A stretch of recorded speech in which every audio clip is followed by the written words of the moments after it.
Friends, in every mythical story, we often hear about this one particular character or identity who has always been immortal, who has always seen different generations come and go, but always stood there. No one was able to defeat that particular character. Similarly, in IT industry, no matter in which particular day and age you are watching this video, you might be watching it today in 2026, or you might be watching it in 2036. These 5 characters, these 5 identities, in my opinion, will run the test of times. And regardless of any wave, these 5 characters, because these are identities, can never be replaced. So AI can replace your tasks, AI can replace your jobs, AI will replace your roles, but AI can't replace identities, because this is what we bring on the table as humans. So today, these 5 characters or 5 heroes or 5 identities, I have split it like ADTSS.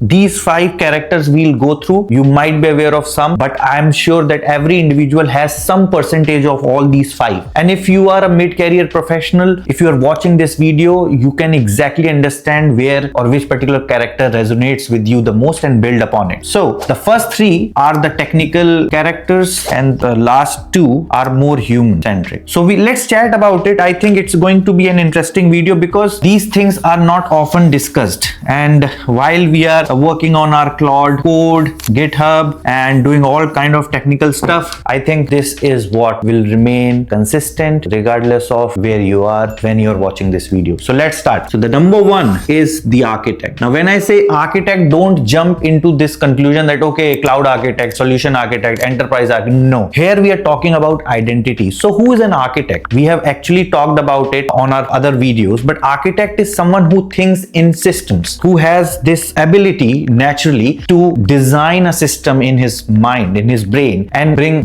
some of the best solutions. Okay, so an architect identity, if you are carrying, you will never think in silos. Just forget about technology for now and think in terms of a problem statement. And once you hear that problem statement, then how you go about building systems around it. Okay, and once you start doing it, you will start understanding that it is one of the most irreplaceable and most valuable skills to have. So for example, there would be people who would be working on operational systems. Okay, so it could be a mainframe system here, so there would be an expert here sitting on mainframe. Then there would be a DBA, okay, who would be managing an Oracle database. There would be someone who would be sitting on cloud managing the AWS. Okay, and then there would be someone who would be very expert in Power BI dashboards. Okay, now all this is done, but the thing is, business wants to see data from their mainframe systems. There could be some business problem statement which they are trying to solve, and then this architect will build system like how the data will flow into the database, how we will build the data lake on top of it. Okay, and then how this data will be fed or consumed by these reports. What you are doing, you are bringing systems thinking, and you can apply at any level. Okay, you might have seen a friend of yours, whenever you are planning a trip, there would be one friend who would plan the whole trip. You will just pay your money and relax, and that person will plan exactly where we are heading, what we'll carry, from where we will leave together, what would be our itinerary, where we'll stay, where we'll click pictures, where we'll have fun. The best thing is he will enjoy doing it. That is what makes identity truly core of a person. Okay, when you start enjoying something, then it becomes your identity. So start thinking in terms of systems, and I think this particular role, architect identity role, will be irreplaceable, will be immortal in my opinion. So the second identity is of a detective. I tell you a very interesting story. There was a major incident which happened when I was managing one of our whole Google data lake solution as a service delivery manager, and there were a set of individuals who were trying to troubleshoot an issue, and the issue was that there was this unknown disconnection between the data flow which was happening. So the jobs were failing, and there was this disconnect after a certain amount of time, and then the data was coming from SAP. It was then getting fetched, via ETL jobs into Google Data Lake, and there was this sudden disruption or disconnect which was causing this disruption where we were not able to fetch the parts related information into our data lake. So now it was a major issue, and all the different teams were involved. There were DBAs involved, SAP team was involved, network team was involved, my cloud data engineers were involved, and all were troubleshooting. And this call was continuously happening 48 hours, like back to back calls, because it was a major issue. But then then there was this person who was really enjoying it, who was a member of my team, but he was taking keen interest in different teams where this particular thing is breaking. So he was talking to the network team, understanding if there is a packet drop. He was talking to the DBA if they can find anything. He was also talking to the SAP person, and this guy was very interested in to know that where this is failing. He was also applying different logs, googling it, searching different forums and all that. So this guy was the detective identity, and eventually he helped the teams to identify that it could be a potential driver issue which we are using, and that might be causing it. Now I don't remember the exact solution, what was there, what exactly solved that problem, but what I'm trying to say is that if you have this identity within you, you love to solve mysteries, you love to solve complex cases, then you have a detective identity, which is very important in today's world. Because see, the way we are building these systems, agentic AI systems, complex microservices systems and architecture, things will break. Things will break in DevOps, things will break in DevSecOps pipelines, all these different areas, things will break, and then you can't expect AI to simply fix it. Yes, you will use AI. Wow, we are not saying that we will not use AI, but as a detective identity, you would be the person who would debug the issue, who would break down the issue, who would have this problem solving attitude to break down the issue. And if you have not watched, you can watch my troubleshooting video where I have broken down the framework. It was a very old video, still very relevant, how to troubleshoot a issue, how to go in different steps and break it down. So detective identity, very important, especially if you are going for SRE roles, DevOps roles, support. Definitely you will have MLOps, AIOps teams, and if you are that kind of a person, you should start building this detective identity. The third one is the translator. Now, who is the translator? Translator is this person, and now there could be multiple roles which could fit into this identity, and as I said, every individual will have some percentage of every identity. So the translator is the person who can actually simplify technology to anyone. So for example, in the diagram which we drew, okay, so where we had mainframe, and then we had database, then we had cloud, things like that, okay, this person, this identity sitting here can understand all this in a way that it could help these teams understand each other's logic, each other's system in a very simple way. Also, it can explain everything to business in a very business friendly manner. So if you are a person who could be a translator, who could break down complex technology terms, the way we are building solution into a very simple nuggets, then you become that translator. For example, on this channel, I try to be that translator. I try to break down technology and simplify it for someone coming from a business background, and I do the same. I break down business in a way that a technologist could understand. So in this channel, we try to simplify everything. So I feel that I'm very close to this translator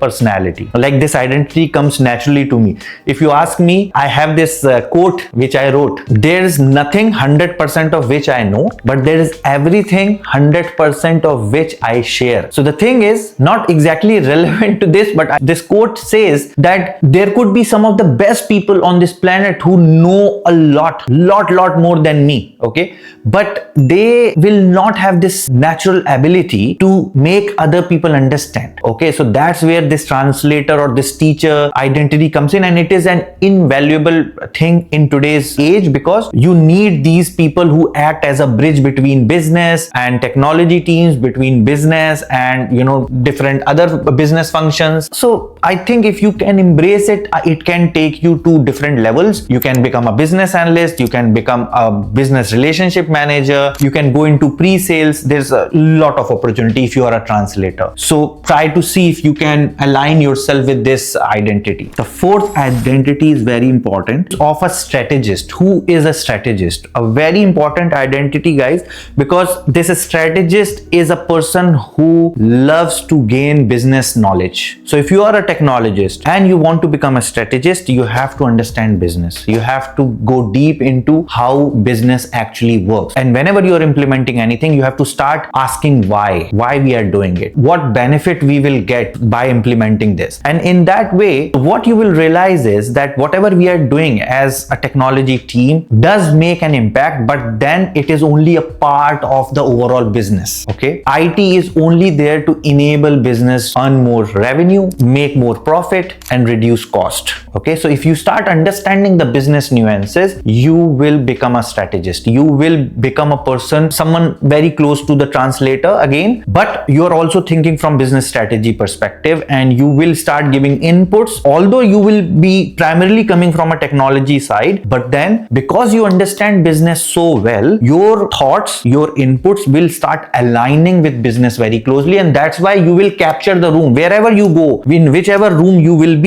be heard. You will get the right attention from the right set of people in the right set of environment, and that is the beauty of being a strategist. Try to see in whichever function you are in. For example, right now I'm working in manufacturing, automobile manufacturing, and I am building cars. You would not understand this. I am not sitting in on a desk working. I'm there on the plant floor. I'm working, I'm building cars, and I'm from an IT perspective, I'm providing whatever we can for my company to build cars. Like once you will do it, you will understand. You might not get this opportunity, but if you can go to the core line, the business core line of your business. So if you are in pharma, go see how medicines are made. If you are in retail, go see how the products are placed in different sections so that the customer engagement is the highest. Okay, these are small things I'm telling you. You are more expert than me in this because you will be working in some area. Try to be that strategist. Okay, so the fifth one is the servant, and for this I don't need the board much because this is something which we have to talk face to face. So servant, so you would be thinking, okay, it does not look like a very good identity. Servant, who's a servant? So guys, see, I believe, and this is my core belief, that this immortal identity will be there forever. Like it has been there 100 years from before, and it will be there 100 years from now, because this servant identity is of a servant leader. In today's age, we are working with Gen Zs. I am a millennial, by the way, but we are working with Gen Zs, and very soon we will be working with Gen Alpha and all these new set of individuals who are coming here after experiencing so many things. So obviously, the way we used to work with leadership, they can't. You have to understand that millennials by default have had this natural tendency to adapt to different kind of leadership. You were very comfortable with a boss. You were very comfortable with a good leader, a bad boss, whatever. You had your own mindset towards work. But as a servant leader, if you can embrace this identity that I am here to serve my people and I will earn my respect. I will not command respect. I will not ask for respect. I will work towards making the life of my team better and helping them out as a servant. It could be as low as giving them a cup of coffee, or as good as fighting their case in front of the stakeholders. It could be coming in front when the escalation is there, protecting your team. It could be anything. You are just a servant. You have to let go of this ego. You have to let go of this fact that people should report to you, because this generation will not follow you out of fear. That's a fact. They will follow you if they love you, if they respect you, and they will then do things which you would have never imagined. They will do things for you. They will stand with you. They will do 10x of what you expect them to do, but it should come from within. And I, having spent 19-20 years in IT now, and having this experience of working with different kinds of leaders and being myself a leader, I think one thing which you should provide as a leader is this very safe, protective environment, and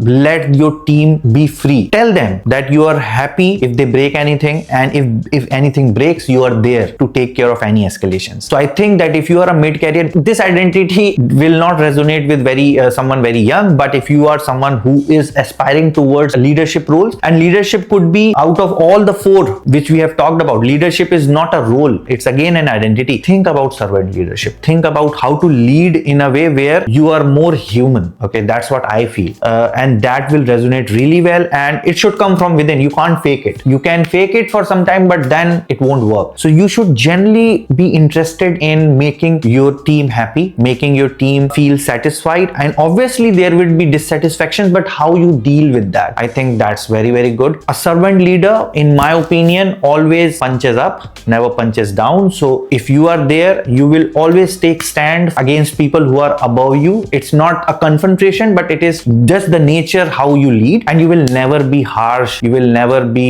rude, you will never be bossy to people who are actually under you. Okay, so you will protect, you will nurture, you will actually be like a parent to them, like a big brother, like a father, whatever. Okay, and I think that would be really priceless. If you can bring that on the table, it will reflect. So in an era where people are leaving their jobs in 3 months, 6 months, 1 year, if you can retain your team for 2 years straight, just imagine the impression you will create in your company, in your industry. So yes guys, these 5 architect, detective, translator, strategist, servant are my 5 immortal identities, which will be there in IT industry forever. So if you are watching this video, maybe 10 years, I might have grown older by then, but this will remain. So what is your homework? Your homework is go back and reflect which one aligns to you more and where you think you are weaker, so that you can embrace those kind of identities, okay, that particular identity more into your life, into your character, because it's not that an architect cannot be a detective or a detective cannot be a servant leader. Okay, everyone will have percentages of this. So think where you lack. For example, if you lack being a detective, try to take notes, try to build this hypothesis about solving a particular problem, how you went about solving it. If you are not very good as an architect, start thinking in terms of systems, start spending time with more people who are more like architects. Okay, so yes guys, this was a very offbeat video, not very technical, but I do feel it has value. So as always, I have brought it in front of you, and if you just want to explore anything in AWS, I have a master cheat sheet which I have prepared with 163 services explained in two simple lines. So if you are going for your certifications or interviews, I think that would be a massive help for you to have. So yeah, go check that out, and until next time, keep learning, keep sharing, and keep growing. Bye for now.